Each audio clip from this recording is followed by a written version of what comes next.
I hope you've been enjoying the shows over the last month. And this one with MICHAEL YON, recorded this morning. He's over in Bangkok. I'm here in Alaska.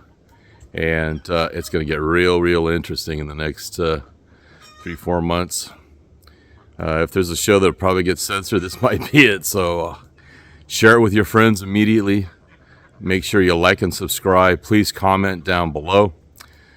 Things are going to get really interesting. And if you're listening over on our Apple podcast or the Spotify or iHeartRadio, please be sure and comment and absolutely share with your friends.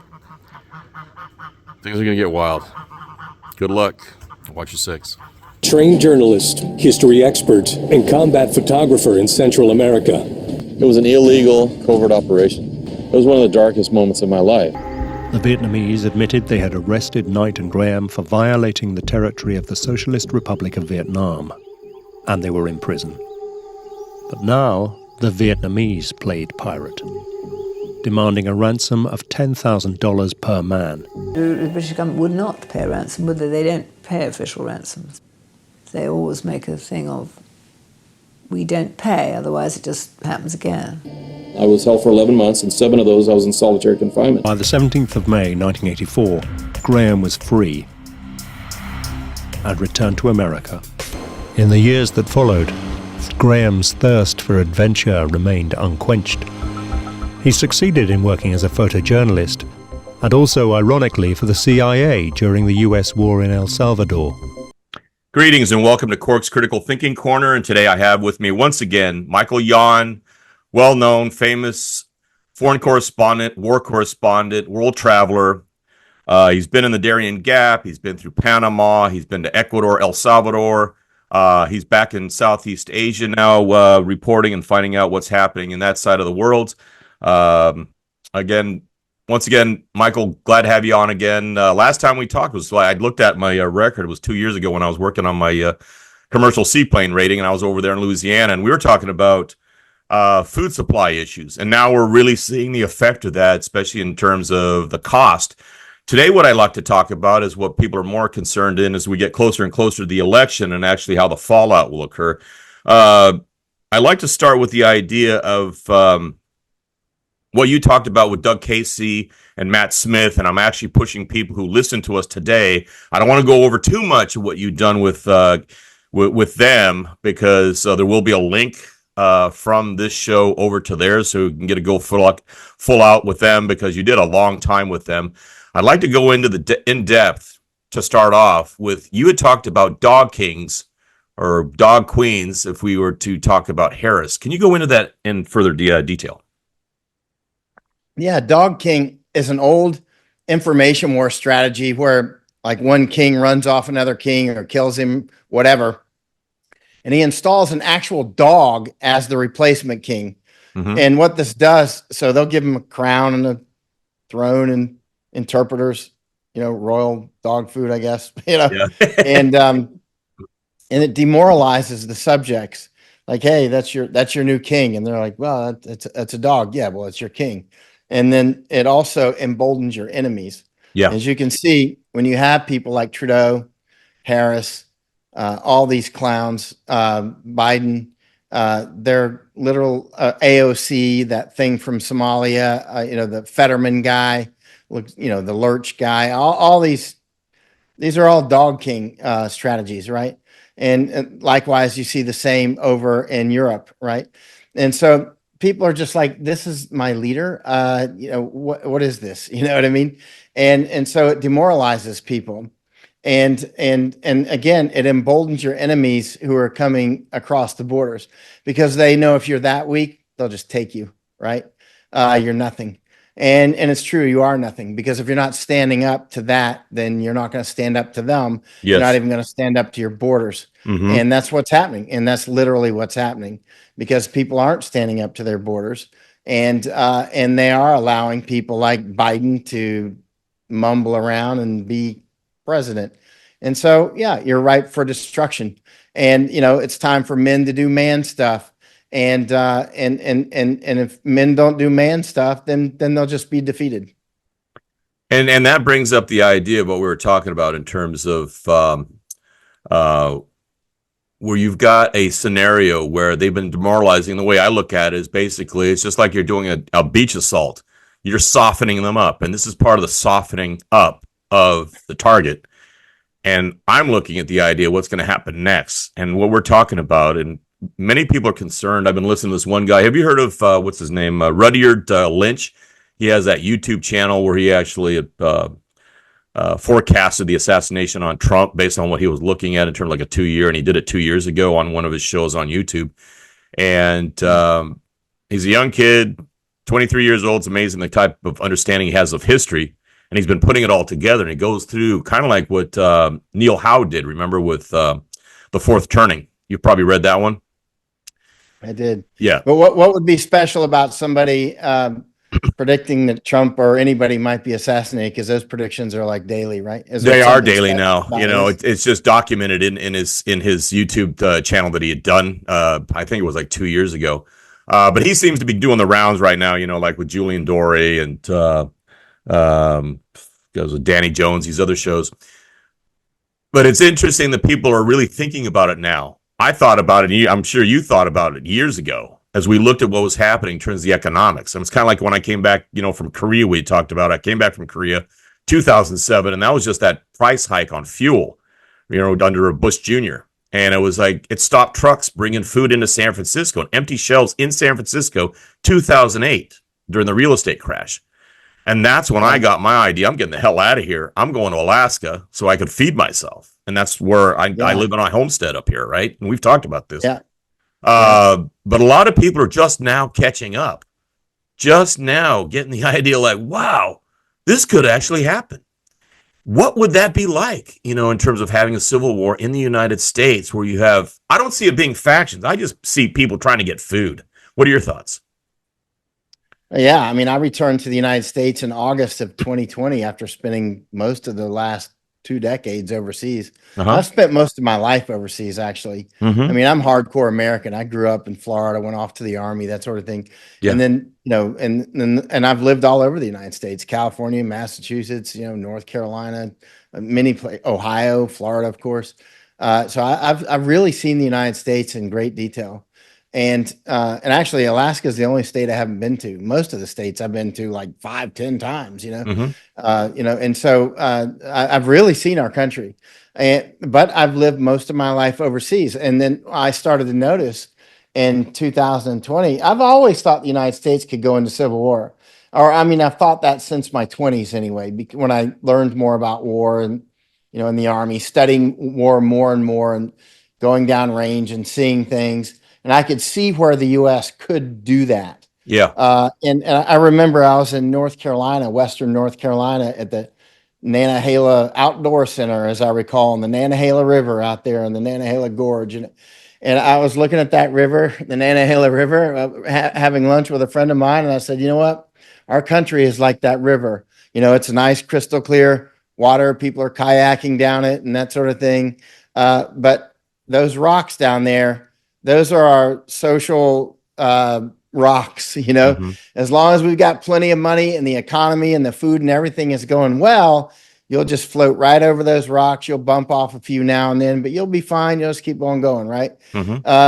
But as soon as we don't have enough, as soon as our economy or food or something like that goes down, these social rocks will show themselves and you're going to be in trouble. I mean, I remember looking at the United States increasingly like that as I continued to travel around.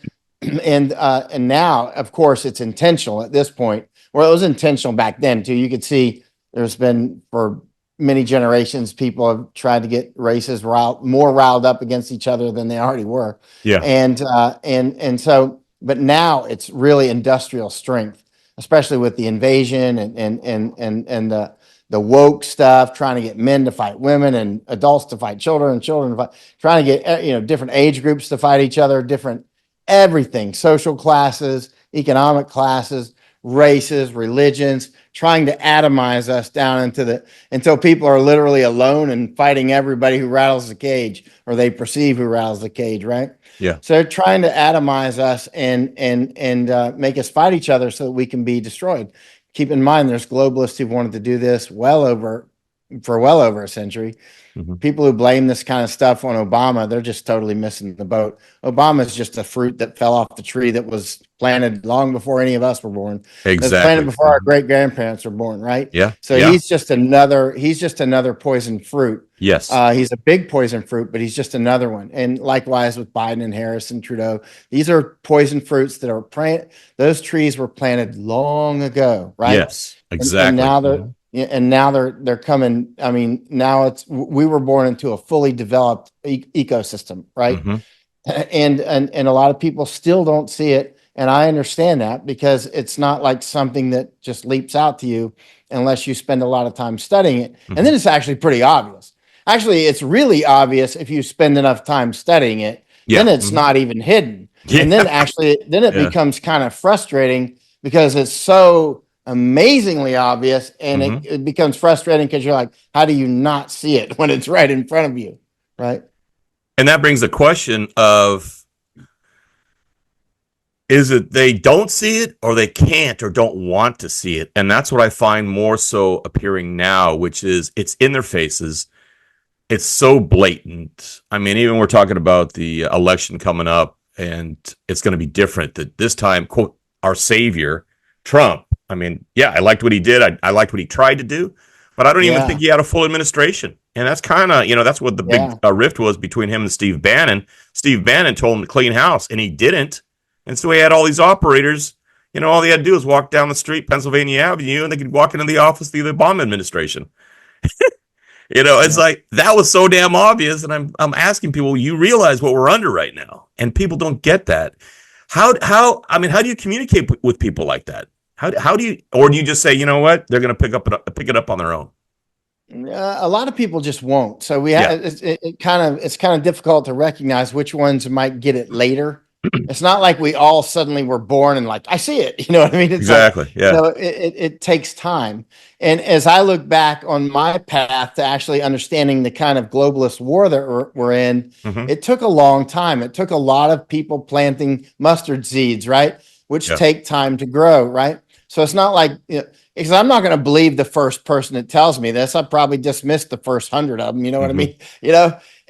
But over a period of time, as you see more and more things, and you're like, well, actually, that's true. And then I travel the world a lot. I go to many different countries and see so many different things. And at some point, I spent a lot of time in communist countries with communists, and I realized how bad communism is. It was actually worse than I was brought up to believe it was. I mean, I was brought up to believe communism's like the worst thing short of hell, right? But then I went over to communist countries, and I'm like, it's even worse than that. You know what I mean? It's not worse than hell, I'm sure, but it was even worse. Like, I went back home to Winter Haven, Florida, where I'm from. And I went back to church. I was like, you guys taught me how bad communism was. But then I went over to East Germany, and I went over to these Romania and these different countries while they were still communist. And it is, I assure you, worse. You know what I mean?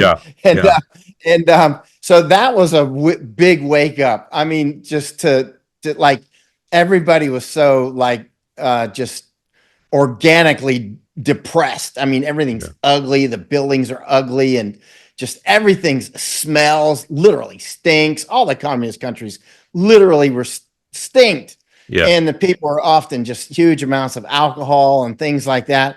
And now that they have come out of that, and you go back to these countries, and now they're so much nicer. They don't stink anymore. And what's funny? An interesting one was East Germany and West Germany. Like I lived in West Germany about 4 years, right? Ich spreche Deutsch. I speak German, right? I learned it at German language school in the army. But the point is that was almost like a scientific experiment. You got East Germany, which was communist, and West Germany, which was not.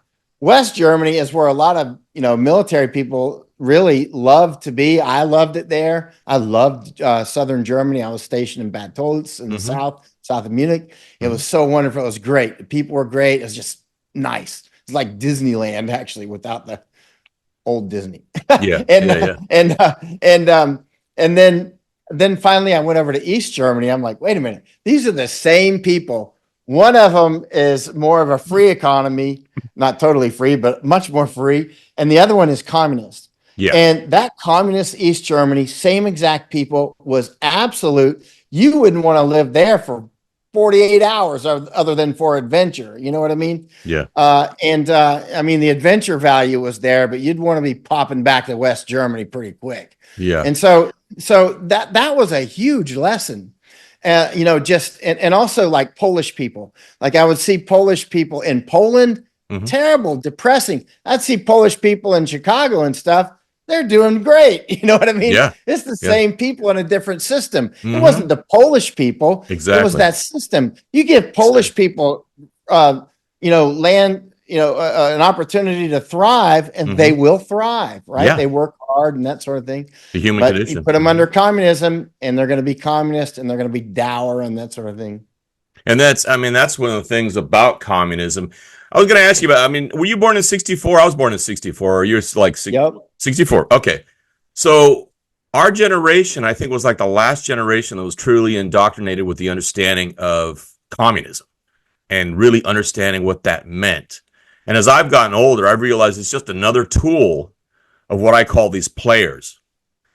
And I'm going to ask you, who do you think are the players who are working this thing, working it domestically here in the United States, and then also it's a global thing? I mean, these are globalists. And how, as you were saying, it's been a long time. I think it's been at least 100 years. It's just been played out, starting at least with, you know, under what's his name, Griffin's book that I've read. I'm sure you've read the one, The Creature from The Creature from Jekyll Island. Yeah, Highly recommend it. Yeah. And people don't read. They're all, it's funny because I remember when I went back to college and everybody's, I'm going to get my economics degree. I'm going to get my business degree. I'm going to go work in Silicon Valley. And you'd think that they'd get a historical understanding of things, but they don't get that anymore. And I've noticed that the education system's changed. When my dad was still alive, I talked to my father and I said, what kind of education did you have? And when I heard what he got, I was like, man, they barely even start teaching that unless you're going into a PhD program in history and civics and government nowadays. He got it in high school. And that was just because they were trying to make sure we were good American citizens. But I'm going to ask you, so who do you think are the players right now as they've developed? Because these aren't the original players because they're generational dead, you know, from the past. But we've got Silicon Valley that's bringing in money and it's enabling this play out. What do you see? What do you see in the map if we're looking at what's happening in the campaigns? Yeah, the original players are gone. I mean, they've left their cult behind, not just their cult, but their corporations. You know what I mean? I mean, quite literally, the organizational structures live on, right? Yeah. And so, but the original seed makers are gone, and that would be like the Rothschilds. I mean, quite literally. I mean, and so I mean, straight up. You know, I read the book, the Creature from Jekyll Island. It's mentioning them all the time, but and not just them, but so now we've got, you know, a new crop that's actually getting older as well now, like Gates would be part of that, Soros, of course. There's many sorts, right? And the global central bankers, and so there's many different oligarchical structures, and they're kind of hard to make out, actually. You know, I was talking with one of my research partners the other day, and we were talking about this specifically. Like, it's clear that we can see like elephants fighting in the jungle, or we can hear the elephants fighting in the jungle at night, and they're fighting all around us, and we're getting bumped around pretty hard, right? Yeah. But they're fighting each other too, right? And they're squashing us, and they, you know what I mean? And so it's not just one structure that's dominating the world. It's a lot of people fighting each other, right? That's one of the reasons, like, you know, some of the structures are going after the Russians. That's a different structure, right? Yeah. But they overlap, and they cooperate on other things. They fight. Chinese Communist Party is another structure. Yeah. You know, you've got the World Economic Forum, which is an amalgam of structures. Now, which are these structures? I mean, we talk about this all the time offline. I talk about it with people that are researching these things, and they are kind of hard to make out. And you know, Griffin in his book, the Creature from Jekyll Island, actually, interestingly, he talks about this stuff in similar ways that my team talk about it. You know, that I mean, I didn't realize that till I started jumping into his book, but you know, he's wrestling with it too. Like, he's like, he knows some of the players, and he can name them, you know, very specifically. And like Wilson, President Wilson, who was just basically the Biden of the time. Yeah. Sort of, Exactly. A player. yeah, under Colonel House, right? That sort of thing. Mhm. And we're talking a century ago, more than a century ago, right? Mhm. And so, pre-World War I. And one of the things that these central bankers want to do is keep us in perpetual states of war, right? Yeah. And play both sides. That way they own both sides. No matter who wins, they end up winning, right? Yeah. It's not that they don't care who wins. They'll care who wins if one's better than the other. But ultimately, whoever wins, they're going to have a lot of control over them, right? Yeah. And Yeah. look at the sinking of the Lusitania, which he goes into greatly in the book, The Creature from Jekyll Island. Mhm. These false flags and green flags and provocations into war are old business, right? You can hear Grant talking about that in his autobiography from about, that'd have been his autobiography was when in the 1870s, I think he wrote it with Samuel Clemens, with Mark Twain. Yeah. Mhm. But in the 40s, in the 1840s, when President Grant, before that he was General Grant, and before that he was Lieutenant Grant, at some point. Yeah. And he was down in Texas, and he talks about in his book, he talks about how the United States was provoking the Mexicans to try to get them to attack us. Yeah. And President Grant is a very moral man, and he was like, this is just wrong. We're trying to provoke those Mexicans to attack us so that we can take their land. You know what I mean? Exactly. Anyway, then it worked, and we took it, and the Mexicans have been wanting that land back ever since. But anyway, but the point is, so that predates all the Wilson stuff. That's like 70 years, 60 years before that. Yeah, 70 years, right? So, but the point is, that's been one of our habits, right? Yeah. Is to provoke.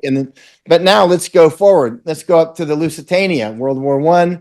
The British, obviously, and the bankers, helped sink the Lusitania, right? The next thing you know, the United States is involved. And, it goes on and on and on. And we see Pearl Harbor. We're raised thinking that we were just out being Americans, playing golf and going to church. And the next thing you know, these Japs came and started attacking Pearl Harbor from out of the blue. Mhm. That's not what happened. We cut off their oil. We cut off their tin. We cut off their rubber. Our Navy was doing pop-up cruises, sailing very quickly towards Japan and then sailing back, trying to get them to shoot at us. Yeah. And you can see headlines from the time. Japs desperate to negotiate, right? Exactly. Mhm. And then they finally came into an agreement with the Italians and the Germans because we wouldn't take them. The Japanese wanted to fight the communist Russians, but Roosevelt, who was a super globalist like Wilson, exactly. wanted to fight the Japanese because he wanted to take them out as an oligarchical strike. This is oligarch versus oligarch, right? Yeah. So the next thing you know, the Japanese are like, hey, they've cut off our oil. They cut off our rubber, our tin. We can't, we're choking to death right now. Yeah. We're going to run out of oil and then they can just take us, right? So Yeah. the Japanese had internal fights and they're like, what are we going to do? We're going to have, and so that's when the Japanese, you can see the old headlines, desperate to negotiate. And then the Japanese are like, they went for it. They went Pearl Harbor. They did Indonesia, Malaysia, Philippines, Singapore, and Thailand, the other places, right? Yeah. And where I'm at now, Thailand, and of course, Thailand was actually an Axis power at the time. But but the point is that we provoked them and watched them do Pearl Harbor and then blamed it on them, right? Now now let's fast forward. Look at October 7th and so many other things. October 7th in Israel was a clear green flag attack. Exactly. Israel clearly allowed Hamas, useful idiots, to do that. Yeah. That's so nakedly obvious. Yeah. It's almost embarrassing to have to explain it to people, right? And there's people that won't see it. Okay, I get it. They won't see it. No, Go ahead. they won't see Be it. stupid Yeah. for the rest of your life. Yeah. You'll always be a sucker if you don't see that. Yeah. You will always be a sucker if you can't see that, right?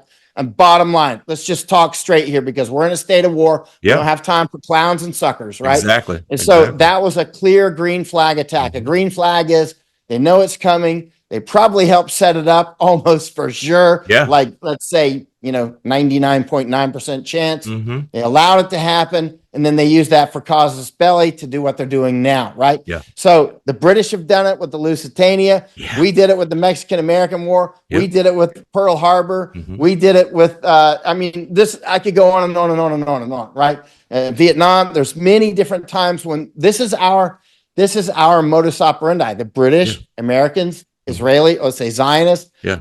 we do this. We play very, very dirty ball, right? Yeah. And so what I'm getting to is you can see what's happening now. We're invading our own country. Mhm. We have our own country. People that are We're in being our captive replaced. government. Yeah. Oh, we're yeah. being We're flat being out replaced. And people don't get Mhm. that. It's unbelievable. Hey, did you ever read the book called The Naked Capitalist by Skousen? No, I bought it, but I haven't read it yet. So I'll give you the brief on that. On my experience was I'd come back. I was like 2 years back from Central America, 5 years in Central America, fighting for under Reagan. And I thought, and I'm still an anti-communist. I will never be not an anti-communist.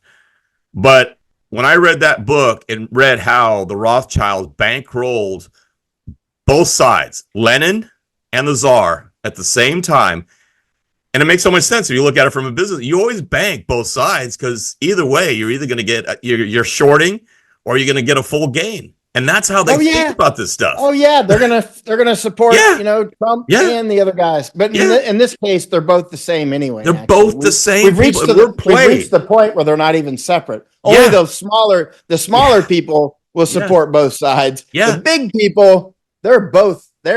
Trump is one of them. Some people don't get it. I understand because they're in the Trump cult. Oh, you can't say I'm in the Trump cult. You're in the Trump cult. Yeah. If you believe Trump is your savior, you're in the Trump cult. Period. He's one of them. He pushes the jab. Period. There's people that are like, yeah, but he just believed Fauci and okay, listen. Why would I vote for somebody who's so idiotic that he actually believed Fauci? Seriously, I wouldn't.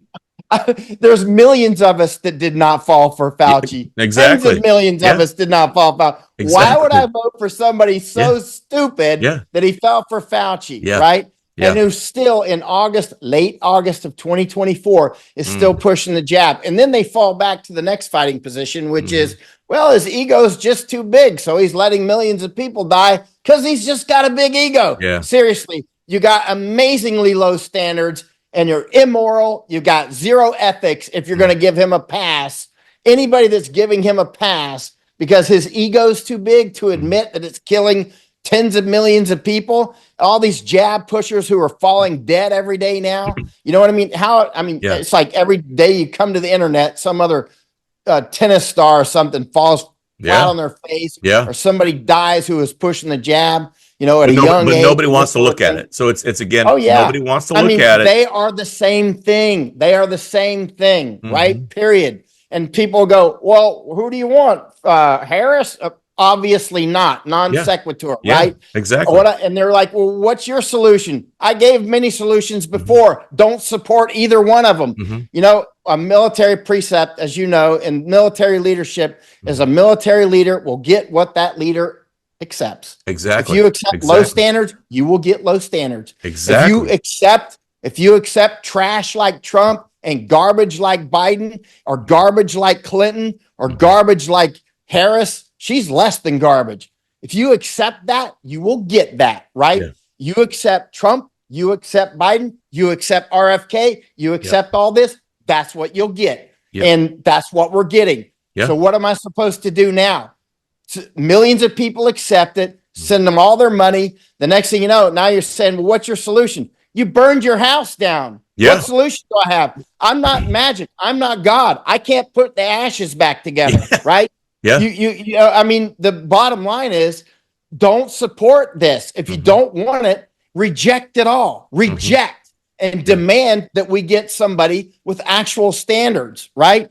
But no, you'll just accept, trash Trump, trash Biden, trash Harris, trash Clinton, trash RFK, the one after another.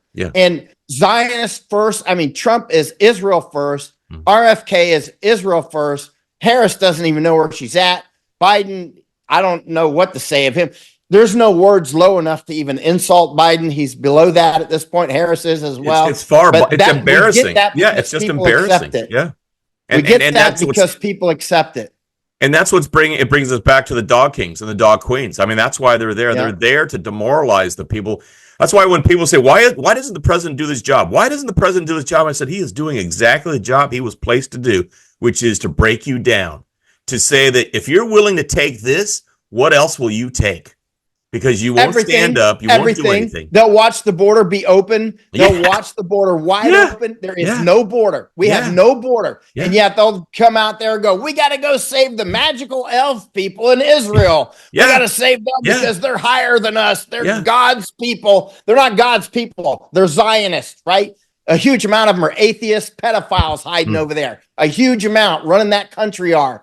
That doesn't mean that there aren't a lot of great Jews. I work with Jews 7 days a week, right? A lot of us do very closely. And when this comes down to the war, I'm going to be defending them. They're going to be defending me, right? Bottom line, but they're real Jews, right? That's exactly. And that's the difference between the people as compared to the government. Yeah. Oh yeah. And so now we got Trump. He's super Zionist, you know, and RFK is as well. They're like, hey, go out, do it. I mean, seriously, that's why let's go save Ukraine. Ukraine, we got no border. I've been across the entire U.S. southern border, the entire border. A lot of that on the Mexican side, the entire U.S. border. I was just up on the Canadian border recently. Yeah. I'm down in Darien Gap all the time, 6 months down there. You know what I mean? I'm watching this in Morocco. I'm watching it in Europe. I just got to Bangkok, back here again, getting briefings here. Then I'll be back to the Darien Gap again. Then I'll be back to Texas again, right? I'm all over the world. I'm watching this in detail in different places. You can't see this from one little place. You got to move around, or somebody like me's got to tell you, right? So the bottom line is, like, you know, I was talking with somebody who was supposed to be an expert last night, and he's trying to tell me how it's going with the borders. And I'm like, you don't know. And at some point I'm like, okay, that's enough for this call. A lot of these so-called experts have no idea what they're doing. They have no idea what they're saying. They have no idea what they're talking about. I'm talking about, for instance, Ireland. I'm like, Ireland is set to be genocided. And he's like, oh no, the Irish will rise up. Trust me, I know all about Irish. I'm like, so you're saying that the invaders, are going to actually take over Ireland? They're going to actually be the kinetic bloodbath on the Irish people, or the vice versa? I went over there and took a look a couple of years ago, and I get daily briefings from Ireland. I mean, just like in the last hour, I got my last updates from Ireland just before you and I went on, right? And so, I mean, I'm getting constant updates from there. They're clearly preparing. I mean, the globalists are clearly preparing to genocide Ireland. Either they're going to leave, because genocide can also mean getting ran off, right? There's different sort of nuance to texture to genocide. You know, run people off, destroy their cultures, their language, that sort of thing. And then there's the kinetic, just kill them all. I think this is going to be a combination. I think it's going to be a combination of killing Irish and running them off.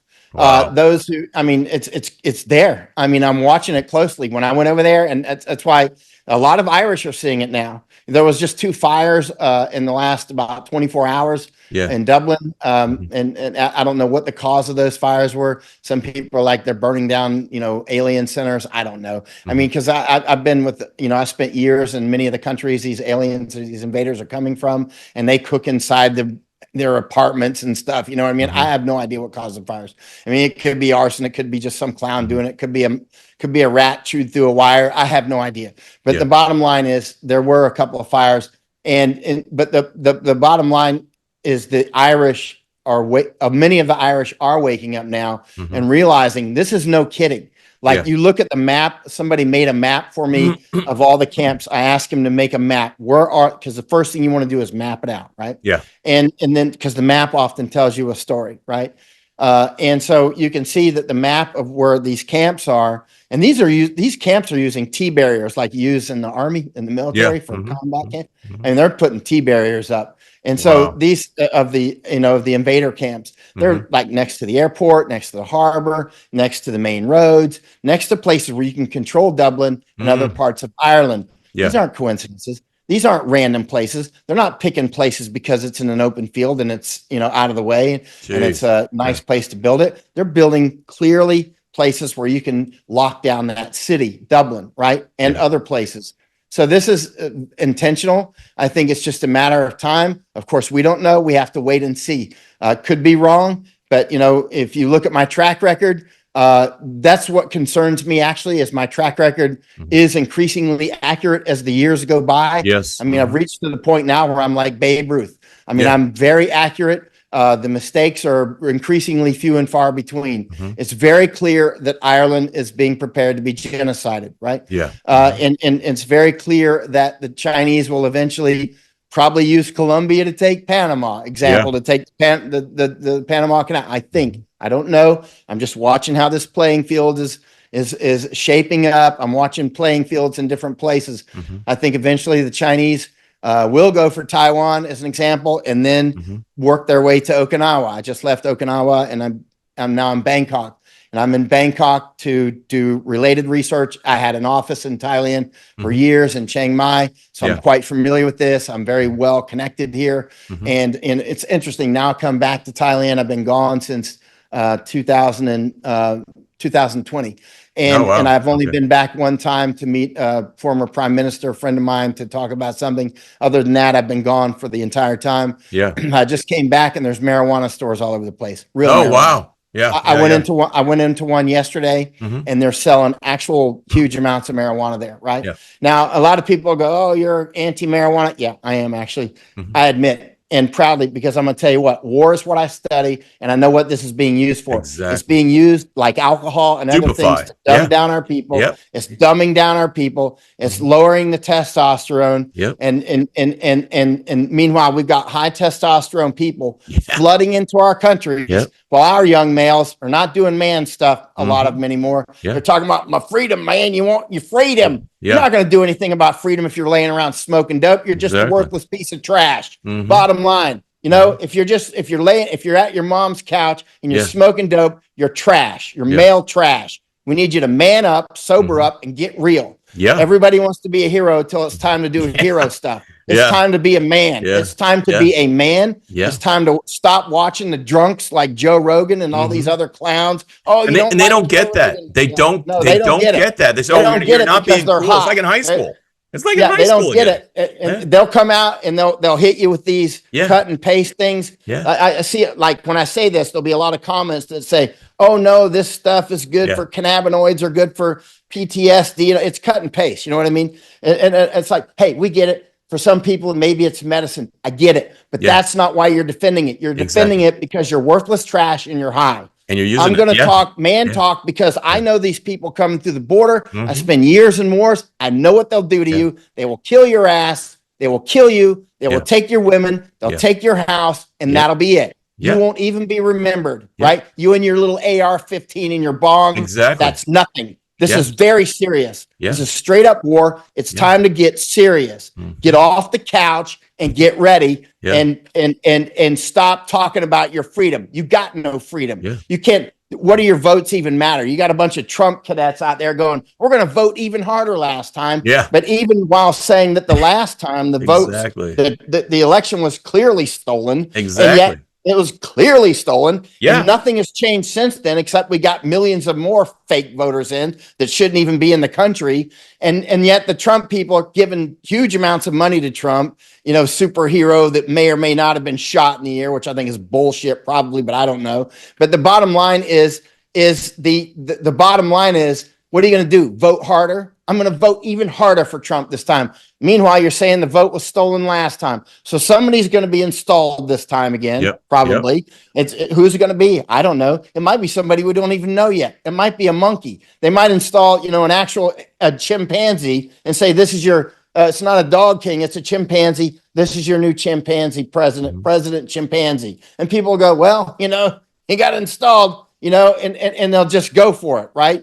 And the American male the American man has been mailed down, right? I mean, it's not the American man as much as it used to be. There's still a lot of men out there. There's still a lot of very serious men out there. And it's time to jerk a knot in these males and wake them up. And that's been part of the campaign. Stop accepting that. Stop accepting their sorriness. I mean, it seems like if you look at through history and how they've wiped out a certain alpha male genetic by killing them off in all these various wars going all the way back to World War I, You see Yeah. that they've been wiping it out, and now we have the effect where we have the results of that genetic play out.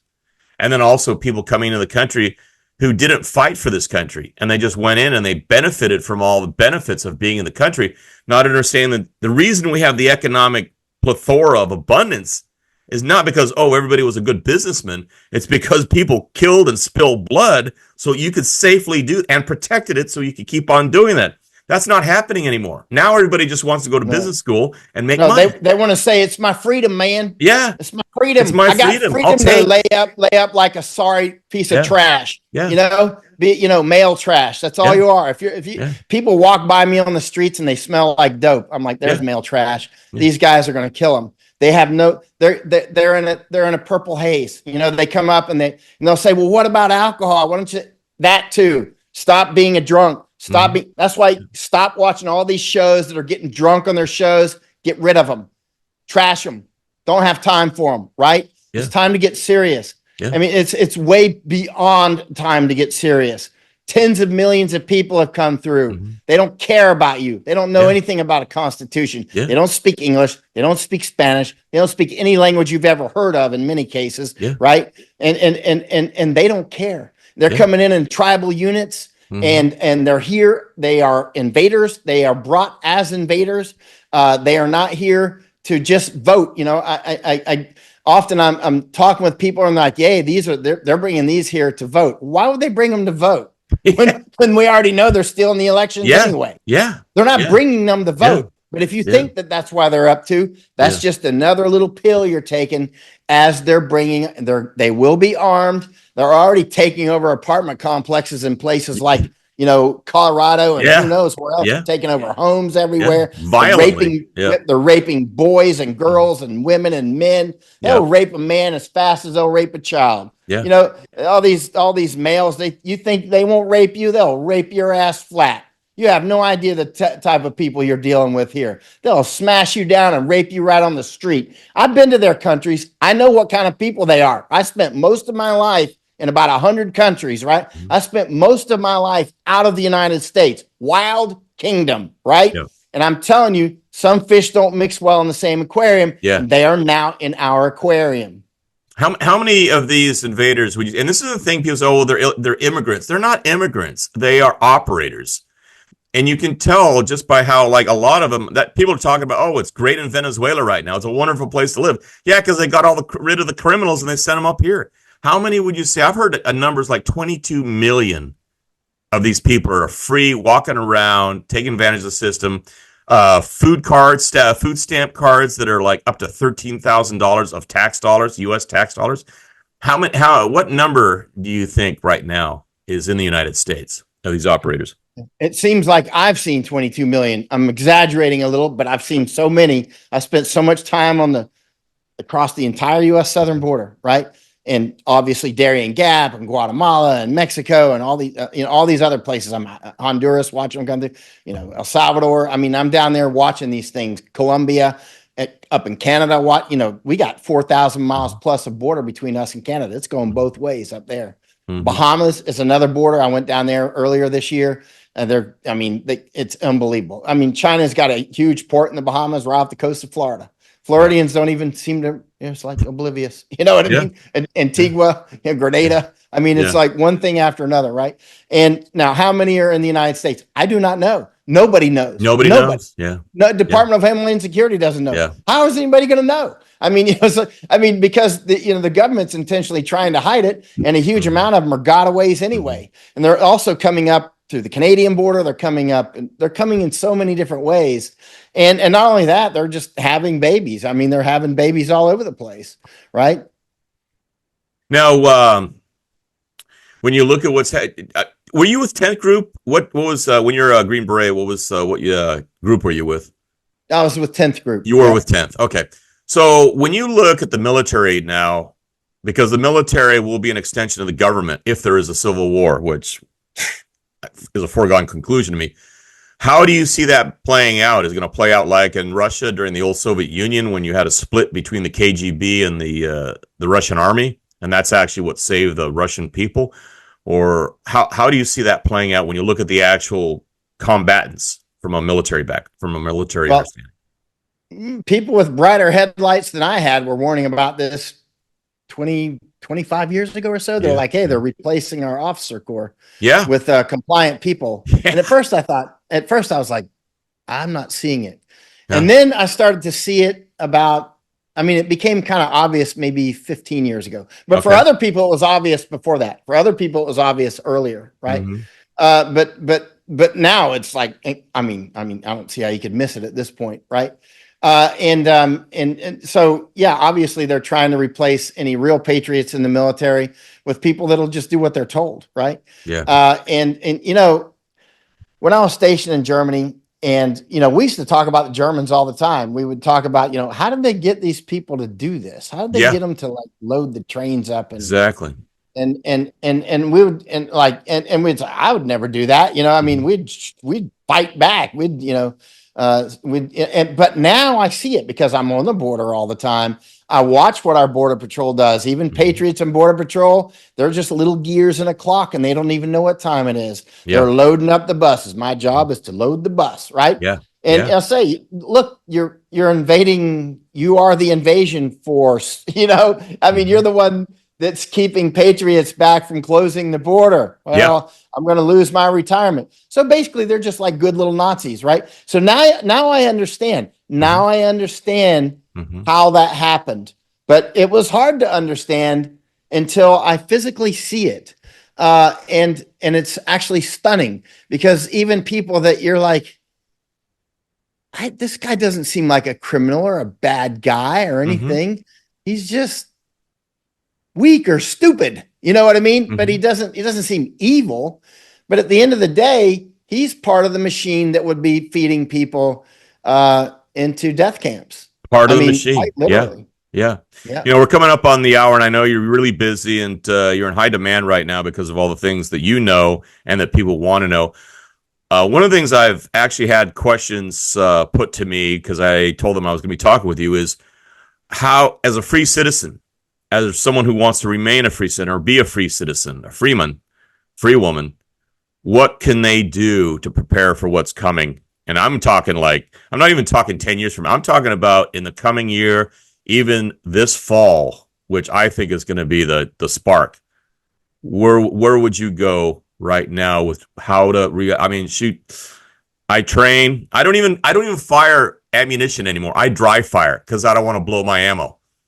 I do dry fires every freaking day.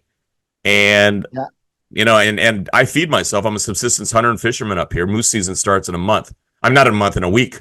So I'm getting ready for that. And I'm going to be spot on because of all the dry firing I do. And people don't say, well, how do you think Navy SEALs, prepare or train when they're going out on a mission? They're on a submarine. You think they fire rounds off in the sub? They dry fire. So that's just shooting. What do you recommend people do? I've already done it. I've bugged out. People ask me, when are you going to bug out? I'm here. I'm here in Alaska. I did this freaking 12 years ago. So what do you recommend to people? Well, that's so complex because it depends on who you are and you're already bugged out.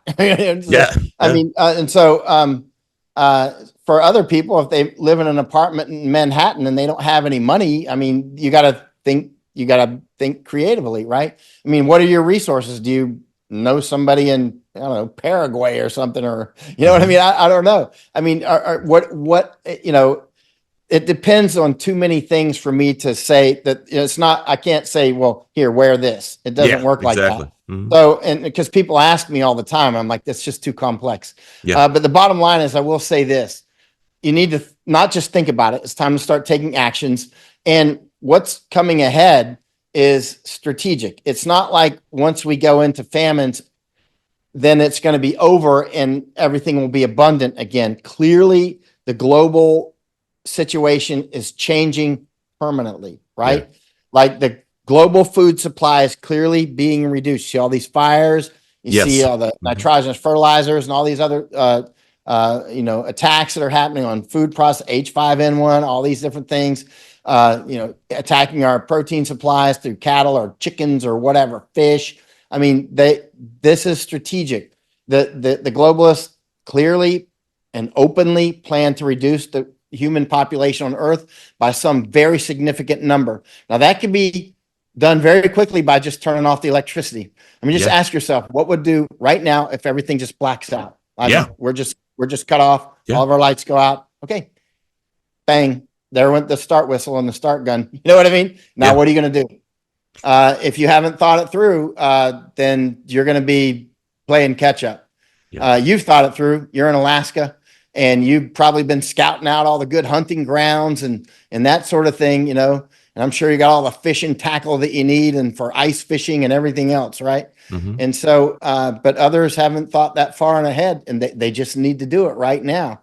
And keep in mind, it could be gradual, or I think more likely it'll be gradual up to the point where it's sudden. And that's that suddenness. As you know, a lot of my listeners know that I'm half Ecuadorian, and talking about what happened when Ecuador was going to close up visas, because remember, that's how they've been getting people in and working them up. And then they were going to close it up, and it ended up where China, that very next day, blacked out all of Ecuador because they had the infrastructure. And people well, that's Ecuador. And I go, well, how much of the United States has their components in our infrastructure that they can do the same to us?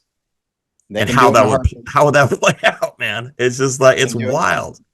And not only the Chinese, but others may be able to do it. Russians, our own government. Mhm. I mean, our own people. Our own people. Yeah. Yeah. And so, oh man, thanks for having me on. And thanks, Michael. Thanks again. I hope to have you on again. We always have good conversations. Oh, thank you, sir. Thank you, man. Okay, talk to you later. Talk soon. Bye.